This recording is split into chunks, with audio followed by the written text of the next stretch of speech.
Hello, welcome to the Catholic Mom CEO podcast. My name is Victoria. Today, I'm going to be discussing 3 things that I think are helpful to consider when everything feels difficult. Let's get into it.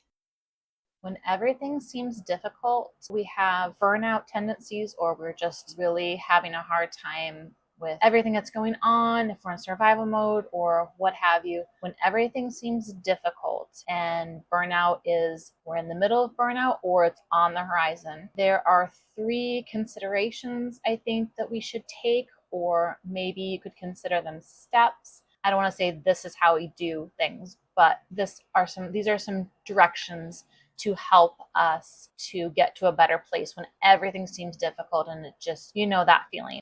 The steps, considerations, whatever you want to call them, are calm, clear, and connect. Calming our physical bodies is the first step in any direction, I feel like. When we feel burnt out, a lot of times our bodies are just overly triggered, just like our kids are overstimulated sometimes by all the things that are going on.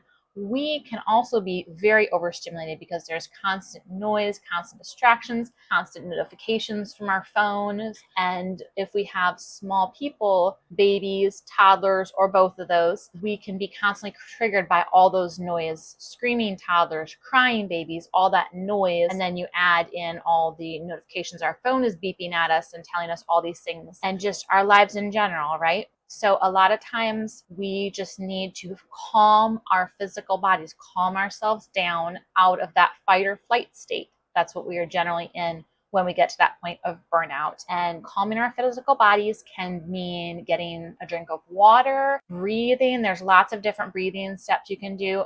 Go Google or ChatGPT or whatever it is that you do to research, but research when you're in a nice calm state, research different breathing technique to help physically calm yourself. They say there's some statistics about breathing and how just the act of breathing in air and breathing out air physically calms us down so that we are not in fight or flight mode, which is a lot of times where we are at, or just constantly in a state of burnout. Our bodies are just fighting and fighting.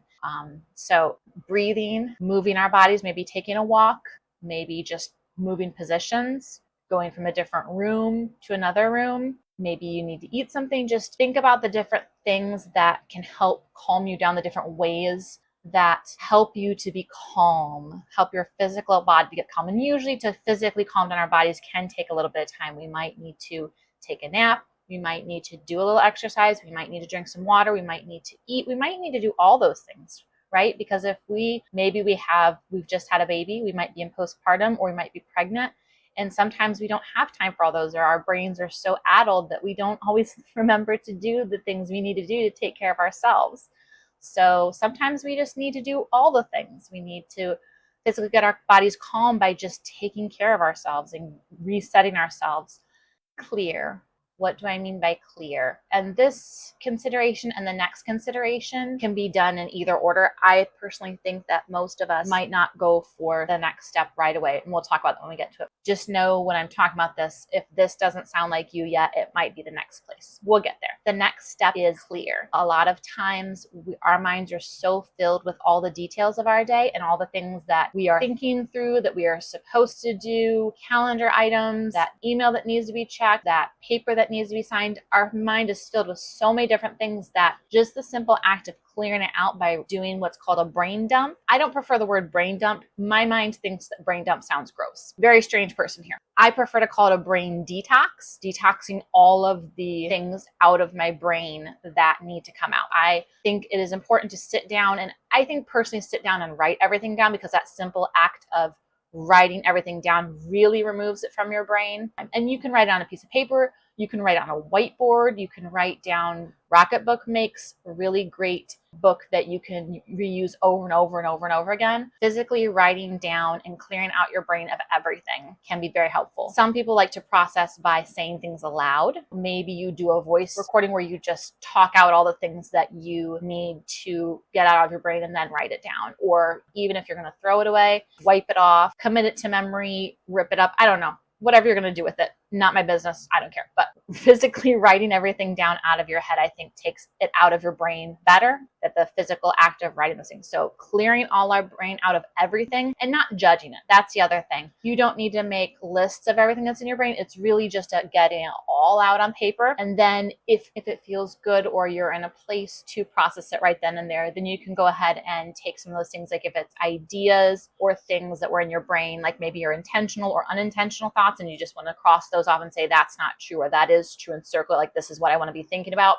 You want to maybe take those actions and make a separate action list or highlight actions that you need to put in a planner or to whatever task management system you use. That's fine.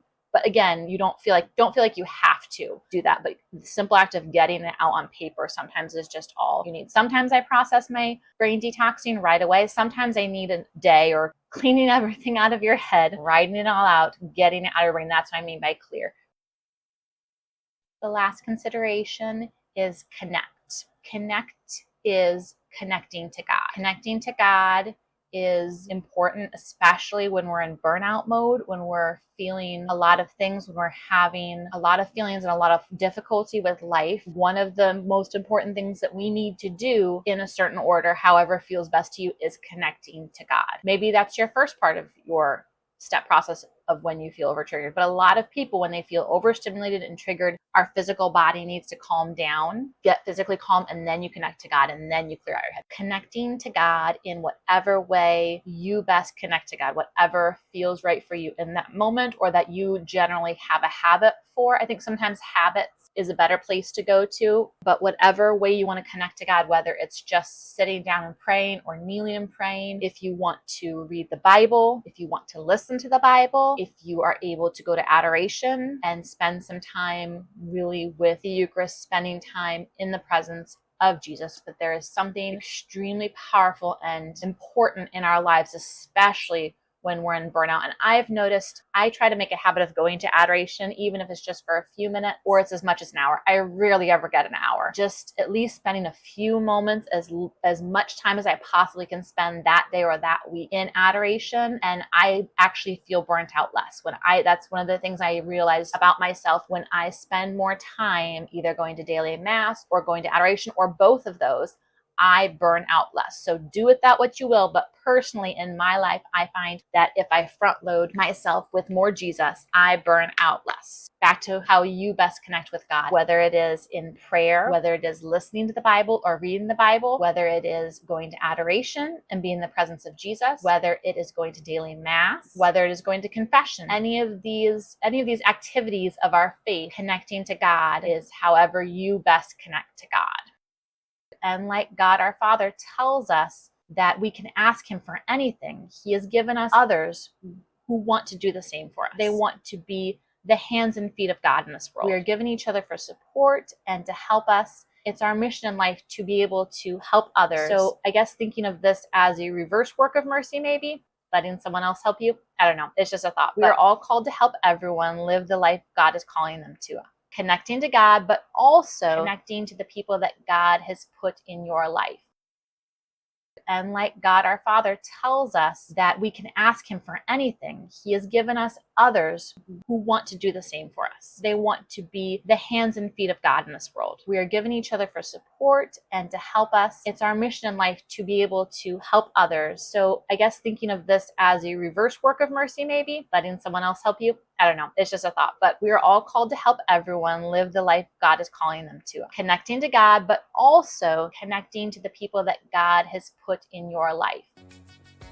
Thank you so much for listening to today's podcast. If you enjoyed today's podcast, please consider liking and subscribing and sharing with someone else to help this podcast to reach more Catholic moms that need the support that I hope to offer. My dear sisters in Christ, peace and blessings.